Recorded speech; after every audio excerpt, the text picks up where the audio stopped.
discussion hosted by Aspen, India. Aspen, India, for the last few years, has been organizing thoughtful discussions amongst people in India who care about broad issues and care about the way our society and the world is developing. So this is one more in those series. It is going to be a discussion. The subject of the discussion is interesting, the internet and the crisis confronting news media. As I came in, I was told by folks from the Financial Times, who I introduced on shortly, saying that, maybe you are not yet facing the crisis of the internet affecting the print news media in India yet. But it is a crisis already in other parts of the world, evidently. And the purpose, I think, of Aspen India is not to solve present problems, but to help us anticipate challenges and be prepared for them. So in that spirit, it's a very appropriate discussion for us to have in India. The crisis of the internet, or the crisis of the news media because of the internet. Now, I have to admit that I know very little about this subject, and I'm here to learn. I know that there are many here, Nitin, for example, who has been chairing an international commission on this in the USA for many years, and of course John, who I just introduced, who's one of the leaders in thought and action in this subject. But just thinking in the last few weeks in India, we've had in India a media which is not a print media, which is our television news media. And it's been, as many people would characterize it, a twittering media. They just pick up some issue and they keep all the channels repeating the same things all the time. You keep, choosing between news channels and they're saying the same thing, the same faces, twitting away like sparrows, all together, look the same, say the same. You don't know what the news is. Well, in the last few weeks, they had a lot of twittering to do about twittering also. And then we said, well, is twittering news? Are the people who are posting their few characters onto Twitter, are they providing news? Last week, Hugo Chavez of Venezuela decided that he would be a tweeter because he wanted to get his words out exactly as he says them, and apparently several thousand people are already friends of Hugo Chavez, including presidents of some countries. They want to know what he says. So, the intermediation between the person or the event, that is the news, and the listener, the viewer, is perhaps what media provides. It's some intermediation in between. So thinking in that regard, we have the TV media, and we have, of course, the print media, which are helping us as interested people to select and to interpret what is otherwise basic raw information, which you might call news too. India, as I just said earlier and as I was told, doesn't seem to have a problem even in the print media with the internet yet. Our English papers, English newspapers are today amongst those which have the largest circulations in the world and growing. Regional media is exploding, extremely profitable too, print media. So that's the backdrop for our discussion this morning. Now, John Reading, he graduated from Oxford University with a first-class honors degree in philosophy, politics, and economics. Been with the FT since 1987. He's led the launch of the Asia edition of the FT in 2003. He helped the development of the Chinese language website, which is now the leading international source of business news in China. And under his stewardship, the FT has expanded its global operations.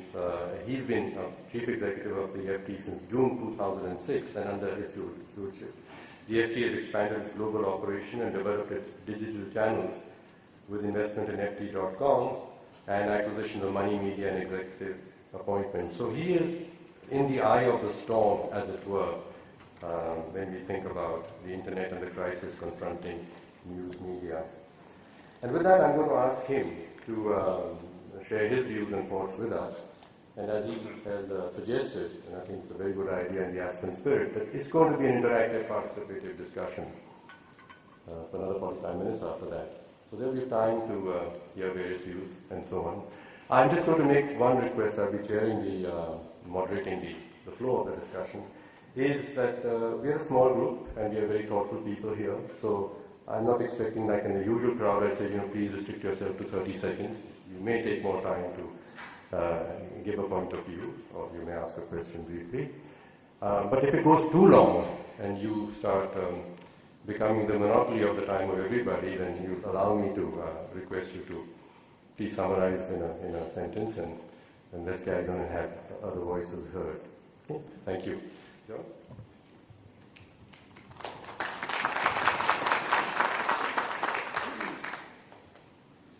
Thank you very much, Aaron, and thank you all for coming. It's a huge pleasure to be back in Delhi. Recently I've been enduring the UK election campaign. I choose my words carefully, enduring, not enjoying. But there's been plenty of talk of change, but little apparent substance. So it's refreshing to be exposed again to the real dynamism of the Indian economy and business sector. I know the usual description is of the Indian elephant, but it's a pretty quick elephant in my book, and elephants do have sizable momentum. As Aaron said, my theme for today's talk and discussion is the future of news media. How serious is the crisis, and how much does it matter? And it's certainly a subject that involves radical change. My plan is to talk for 10 or 15 minutes or so, and I'll show a few slides to bring some of my points to life. But I think the real value of this gathering is the ability to discuss and raise questions, and reliable sources have told me that this is an audience that likes to raise questions, so I'll leave plenty of time for that. I don't know if many of you have seen this movie. It's called No Vacancy. To be honest, it was never likely to win many Oscars. It was a horror film where a young couple are watching a scary movie in a motel room when they suddenly realise that the room in the movie is indeed the room in which they are staying. Things get pretty nasty after that. It's a neat and terrifying twist, and that is very much how traditional media has been feeling over recent years. We're typically used to reporting on other people's crises, but recently we've been living our own drama. A double whammy of recession and cyclical economic factors, and the structural challenge posed by the internet and the rise of digital channels has prompted a profound crisis for traditional news media. This chart shows the decline of newspaper readership in the US, which may surprise you to know the US is actually the FT's biggest and one of its fastest growing markets. But it's also a similar story in many of the major economies and news markets. Now, this story has had an unhappy ending for many publications. Many titles have disappeared or fallen into bankruptcy, as this casualty list illustrates. You don't need to be a journalist to feel a pang of loss. Many of these are iconic titles that have been around for well over a century. And you don't need to be in media to suffer from the effects. If you believe, as I do, that a quality news media is essential for accountability in government, business and society, for informed debate, and as a forum to champion social causes, then this crisis has much broader implications. The quality of the message depends on the quality of the medium, and the quality of the medium depends on the health of the business and the business model. Some of you are probably thinking, well, this isn't our problem, as Aaron made the point. It's a very vibrant and dynamic media and newspaper industry in India. So why are you bringing your Western doom and gloom to our market? I don't actually see any scope for complacency, though, despite the fact that the media sector in India is very dynamic. Rather, I think the US and broad international experience is likely to be a canary or a bald eagle in the mine shaft. And the trends and challenges that we've seen there will play out elsewhere. Rule number one of the internet era is that its implications and transformations do not respect national boundaries. But before I put a major dampener on proceedings, I think I should declare my main message, that I'm actually unfashionably optimistic about the implications of the digital era for news media and the opportunities it affords, including for quality journalism. Second is, you mentioned that you've got to survive economically, and there's concern here in India, and I guess everywhere, about how much the influence of the advertisers and the people who have the money is on what is reported and how it is reported also. I just want some thoughts from you on these two matters and whether they would improve or they get worse with the internet. Thank you. Two very good questions. I'll start with the second one first, because I think that one of the fundamental issues at the moment is the business model, as we were talking about, and the need for publications to develop paid for revenues as opposed to just advertising revenues. And I think that that's pretty fundamental, because I remember, to quote the great Henry Luce, the primary function of a publication is to its readers, not to its advertisers. So I think that any publication that is based entirely on advertising may be somewhat off-piste. So I think it's very important to have a strong and direct business connection with your readers, not just your advertisers. And I do think that digital technology helps, because you can develop that subscription relationship with your readers. On the first question, I think that there are a number of dimensions to the quality of journalism and how that's affected or influenced by digital channels and the internet. On one level, I think it's very, very healthy. And again, the internet should be very empowering in that respect. And the reason for that is you can prove relevance in a way that you could not do with anonymous newsstand sales or retail sales. It's a pretty scary thought for journalists, and I was a journalist myself for 15 years, but it was quite reassuring that there was no evidence about whether you were read or not. So it was perfectly possible for journalists just to write whatever they felt like, and it may not have been relevant to anyone. There was no way of measuring that or testing that. Of course, now there is. You can see real-time what articles are being read by how many people. Now, we've got to be very, very careful. You don't want to be in a situation where you edit by numbers that you put on the front page of the newspaper the stories that were most popular on the internet. And there are news organisations, traditional news organisations, which allocate resources and space and time depending on what seems like the hot story of the moment on the internet. And I think that's a mistake. We would never do that. I think that it's a very important function for quality newspapers to lead the debate, not follow the debate. Nonetheless, there are a number of publications in print and online that are adopting that approach. I suppose the second point, though, is fundamental, and that's how do you respond to this broader business challenge in terms of sustaining quality journalism. There's fundamentally one choice. If you're facing a difficult business environment, you can cut costs, reduce your newsroom, and the danger there is you get into a death spiral where the quality of the product continues to fall, the audience falls, and this is something we've seen in a number of US publications. I think a much better approach, a bolder approach, and our approach is to continue to invest in journalism in the confidence that readers will value quality journalism and will pay for that. And I think that we've put a lot of emphasis on developing subscription revenues and content revenues. And I think that's also quite helpful for advertising, because if you can prove to advertisers that you have a loyal, engaged readership who are prepared to pay a premium price for the journalism, then the advertising proposition is also stronger. But I think, just to summarise my response to your question, I think it is true that a lot of newsrooms have been cut back, and foreign correspondent networks across the globe have been severely reduced. I remember when I was a reporter, my first beat was in South Korea, and in those days, in the 1980s, many US metropolitan newspapers would have their own correspondents. Now there are none. So I think that sort of global coverage has suffered. Well, let's open it up for discussion there. Introduce yourself. I think your hand was up first.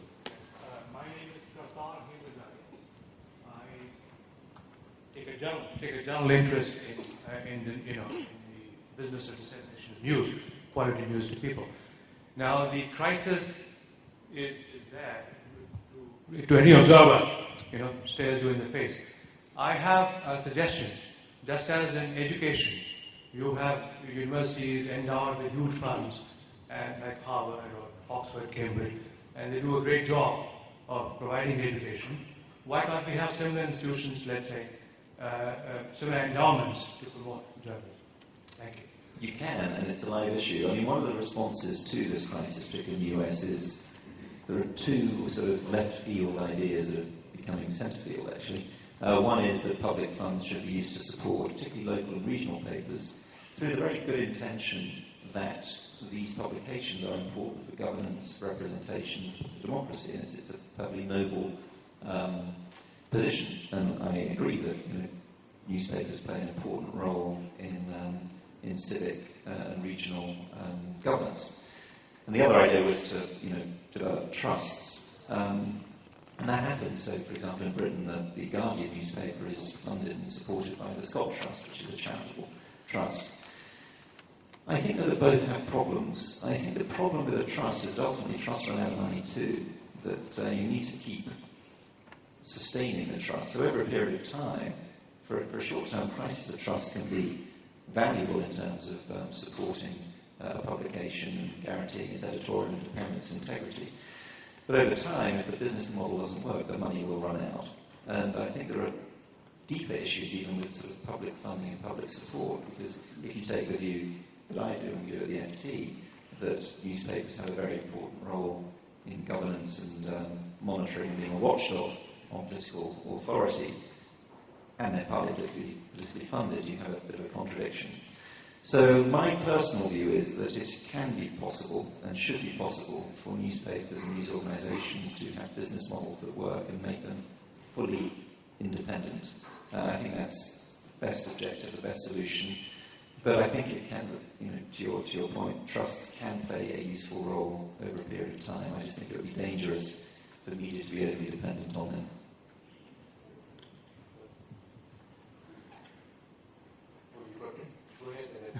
Thank you. Thanks, Mr. Redding. I think my Anil Prakash from ITUPD Foundation. We don't have to worry immediately because our internet penetration is very low at this moment, about 13 million. But I see there could be a crisis confronting from print media to electronic media. So I would like to have your views because in India we have more than 100 news channels. And we have cable homes, which are more than 101 million cable homes we have. So it means the reach is quite strong. So I wanted to know with your experience in how it's, because the quality of journalism definitely it counts at the end of the day. But what you see first Reuters, how Reuters become famous, we all read through that he's able to put his news first in the ship which was going. And so we could reach to the world. So I want to have you from it. Thank you, sir. So I guess right, the question was partly about the sort of the broadcast I mentioned, TV channels. Is that right? And whether it's a parallel. I think they're also different, and TV and broadcast media is different in many important respects. But fundamentally, the challenge is similar. And again, I've been looking at this in the US too. And that the issue is really a fragmentation of the market, a huge number of new channels. And again, free websites offering the same content, and not often broadcast content for free on websites. And what's happening is an attempt to resolve that by having groups of broadcasters making sure that their programming is paid for online. But I think the fundamental principle comes down to the same thing, that is there enough advertising to go around, particularly when search engines are so effective at taking their sort of specific advertising revenues.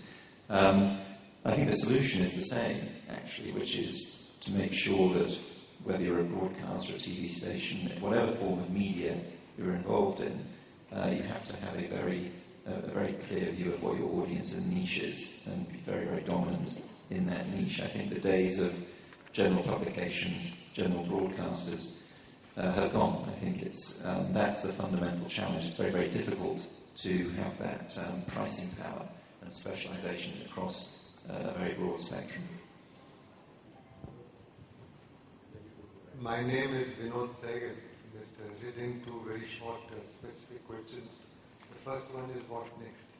Is this also a transitional phase leading to something else like print media to electronic media, leading to something beyond this? Second is that whenever you have a crisis of this nature, the weak fall by the wayside, and those who survive become much more strong. Are we going into a monopoly situation? I could give you examples. Two excellent questions.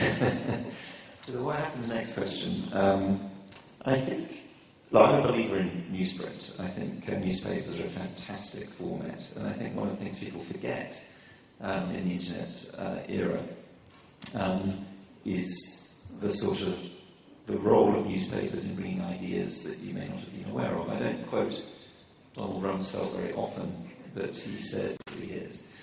And the conventional model of traditional publishers being the gatekeepers to information, that's just fallen apart very, very quickly.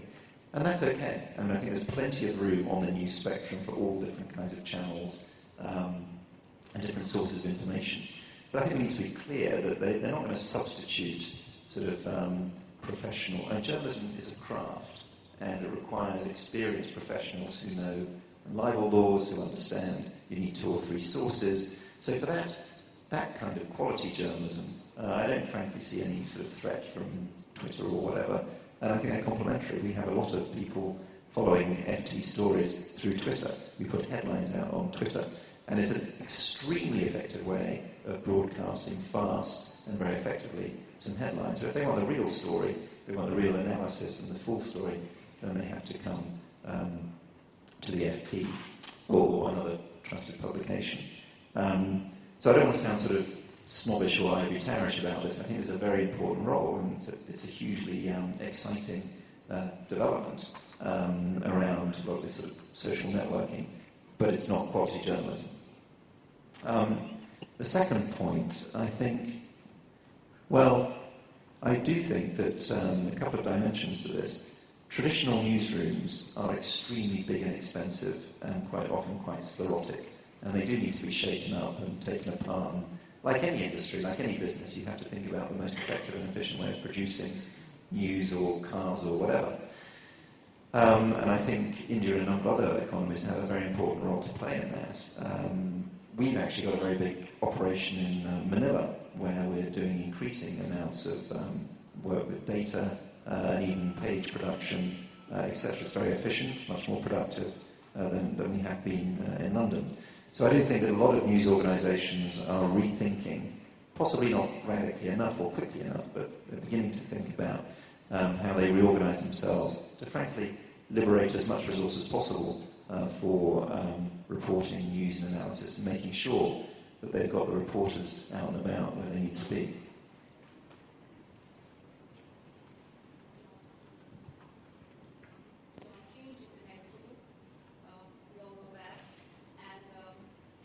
Clearly, the publishing industry is also going through its own business model rejig. It's becoming leaner, faster, and as we see, the content is getting into the hands of the reader, which means it's no longer being controlled by just a handful of people. An example is the Huffington Post. Yep. Is that a sustainable model? Question A. B. Are there any other learnings from other sectors? For example, the entertainment, say the music industry, which went through its own crisis, the filmmaking. Could you give us some inputs, please? Yeah, I think that citizen journalism is pretty powerful stuff, and there's been some very important stories that have been broken through citizen journalism. The Mayhill Fowler, who was working for the Huffington Post during the US election campaign, broke a couple of very big stories about the Obama campaign. And I think it's great. I think the more people that are involved in news and journalism is fine. I think it's not an either-or, though. I think they're sort of potentially complementary. And again, I think there's plenty of room on that news spectrum for new forms of journalism, whether it's citizen journalism or blogs, and the more sort of traditional newsroom and news organisation. So I think there's plenty of room. I don't see it as a threat to traditional media. I actually think there's a lot we can learn and do learn. I mentioned earlier Alphaville, which is our markets blog. I think we want our readers to be much more engaged in our journalism. I mean, you look at the FT audience, there's a lot of extremely well-informed expert people in their areas, and possibly not as well-informed as many of our journalists, and we should draw on that because they're right at the cutting edge of the story. I think it's very, very important, though, for a publication to be clear with its readers what they're getting, whether they're getting reports from reporters, whether they're also getting comments and contributions from readers. I think that's the most important thing, that the readers need to be very, very clear. The second question was good and I've forgotten it. Oh yeah, well I think the most important lesson from the music industry is don't do what they did. And that, frankly, maybe news media would have made the same mistake if it had happened earlier, but they basically, their inability to find a charging mechanism for existing music labels pretty much killed the industry, or almost killed the industry. So there are a lot of lessons we can learn from that, but I think a more positive dimension is iTunes is very, very interesting, in that what you're basically saying is you're paying for particular tracks. And I think one of the next things that we're going to see in news media, and we're beginning to experiment with this, is payment per article. If you think about the potential there, whether it's a day pass or a payment per article, it could be a very, very efficient way of monetizing journalism and, again, reducing dependence on advertising. So iTunes, I think, could be quite a useful model for that. We've got 5 more minutes. We're going to take probably 2 more at the back, and then 1 more in the middle, and then C. Hi, I'm Virat Bahari from Planman Media. I've got just 2 questions for you. Firstly, your target audience is C-level executives. That's what I've been reading about. And what are your insights on, customizing your content, being, as you call yourself, as a global and a niche magazine, newspaper.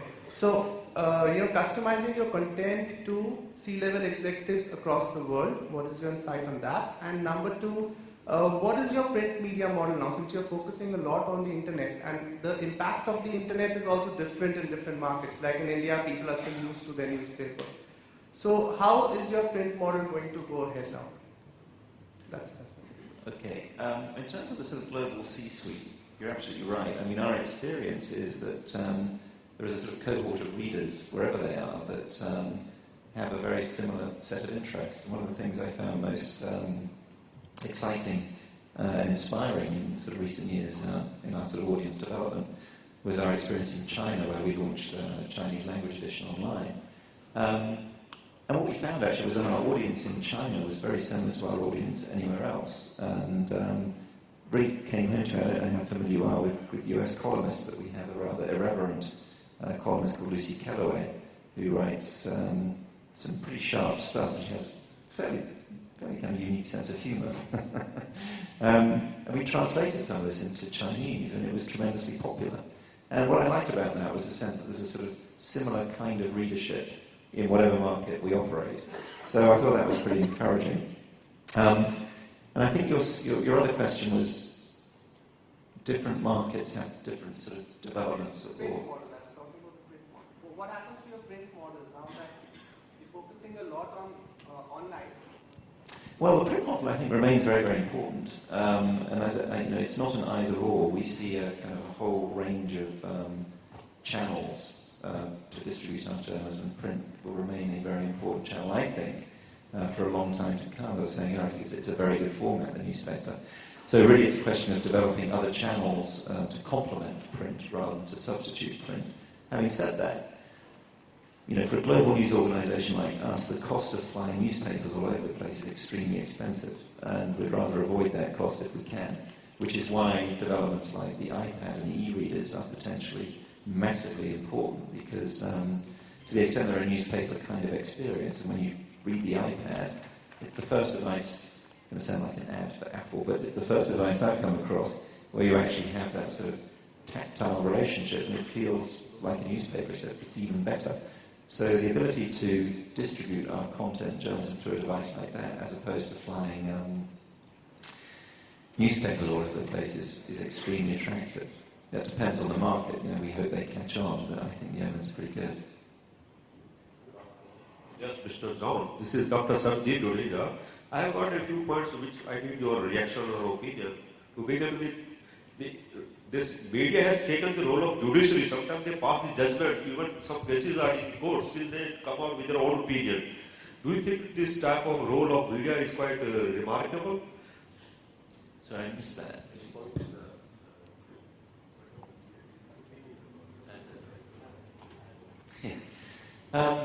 Well, I think that there is a place, a very important place in media for opinion, but going back to the point I made earlier, the reader needs to be very, very clear what they're getting. So we're very, very careful at the FT about having news pages which are completely objective, and then we have an opinion page where the opinions live. But I do agree, I think it's very, very dangerous where those boundaries get blurred, and I think in a number of publications and broadcast operations, that line does get blurred, and I think that's, I think that's deeply problematic. I think we have time for just one last one, and I'm tempted to give it at the back, and then lots of hands. Let's give it there.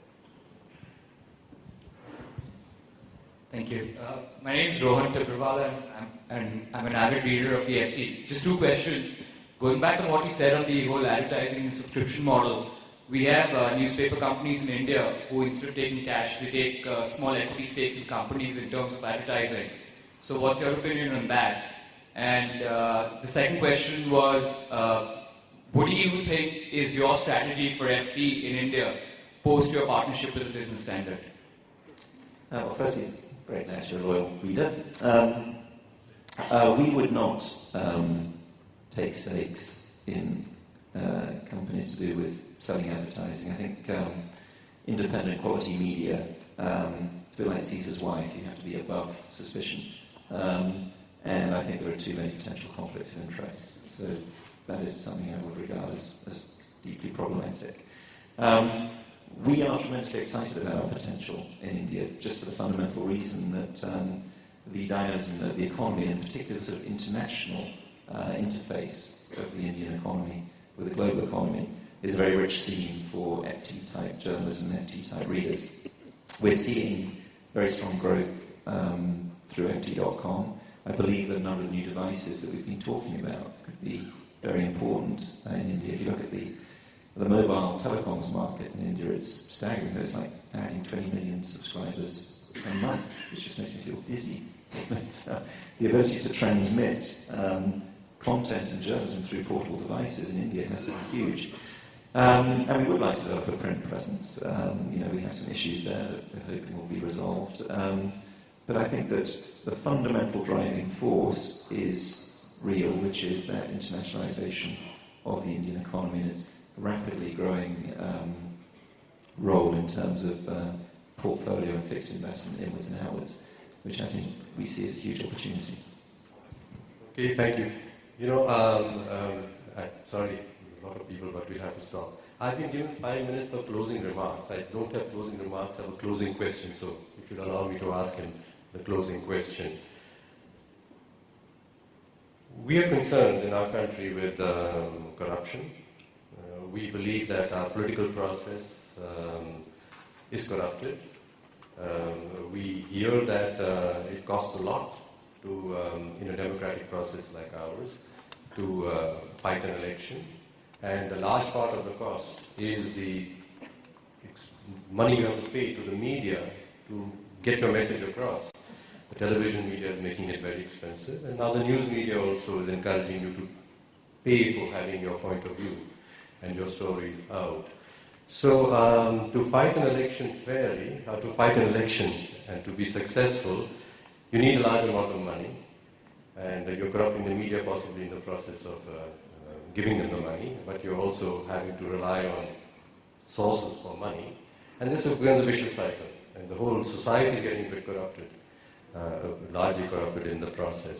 Now, in the UK, and I'm going to, there are 2 points here, in the UK, you have a system of publicly funding people who want to stand for election. So to protect the quality of institutions, very fundamental institutions, there's a system to make them publicly run, publicly funded, as it were. And we have had in history, in our case also, public channels. You know, the National Public Radio and the television in the US, and you have your BBC in some ways. So the other thought is, what is the role of public channels, public communication in maintaining good societies versus just talking about where the money is going to come from and customers versus citizens? There's a difference between a customer and a citizen, I would think. So it's a big question. It's a very big question, and I'll just give a few thoughts on some of the components. First off, just to reassure you, we have our own fully fledged party funding scandals. So they've been pretty lively. More seriously, I think that there's less of an issue about individual parties having to fund media for coverage. I think that there tends to be enough coverage and enough sort of genuine reader interest or perceived reader interest for publications to do that without payment. I think the role of public broadcasters and public news organisations is very important because they become a sort of debate themselves, a focus of debate about whether they're politicised, whether they really are independent or neutral. And I think what we're really seeing now, particularly in Britain, is this whole debate about whether they crowd out private sector news organisations too. So I think one of the election issues in Britain is what happens to the BBC, because there are those, particularly the Conservative Party, who feel that the BBC has encroached into the private sector. So you've got this very, very messy and complex situation where there's a whole debate about, an argument about the political neutrality of the state-owned broadcaster, which is obviously then complicated even further by the fact that some of the political parties want a fairly radical change to the scope and role of the public broadcaster. So I think that there are degrees of messiness. There is no sort of perfect solution, there's no silver bullet in terms of how the media interacts with the political process. I think probably the British media does a reasonable job of political coverage. But again, you have to aim off the fact that most of the publications have their own agenda, they support a particular party. So I do feel a bit sorry for the electorate sometimes, actually. Which is why, to go back to a question earlier, it's quite useful to have these live televised debates where you can actually see real-time, live, the party leaders debating the questions, because I think it's probably the most transparent way of the voter getting a feel for the issues and the party leaders. I don't think we put out... No, I didn't hear the question. I asked him, who is he voting for? Who does he? No. I think the FT leader with its recommendation comes out quite soon, actually. I think I'd be in big trouble with the editor if I was to jump the gun. Well, thank you very much. It's been a very lively discussion, provoked very much by the thoughts which you put out very crisply as you started. It's very clear that this is a subject to become quite a master of, and it's a very new subject, and those who can master it early on are likely to be more successful than others. So it's been a privilege for us to have you here with us, to help us to think through things that we will be confronting, even if we haven't got to them entirely yet. And I forgot your story. It was, what was the name of the movie? Where you were sitting in the room? No Vacancy. No Vacancy, yes. Yeah, so you're enabling us to be able to handle the situation when we discover there is no vacancy. Yeah, don't recommend the film particularly. Thank you so much. Thank you.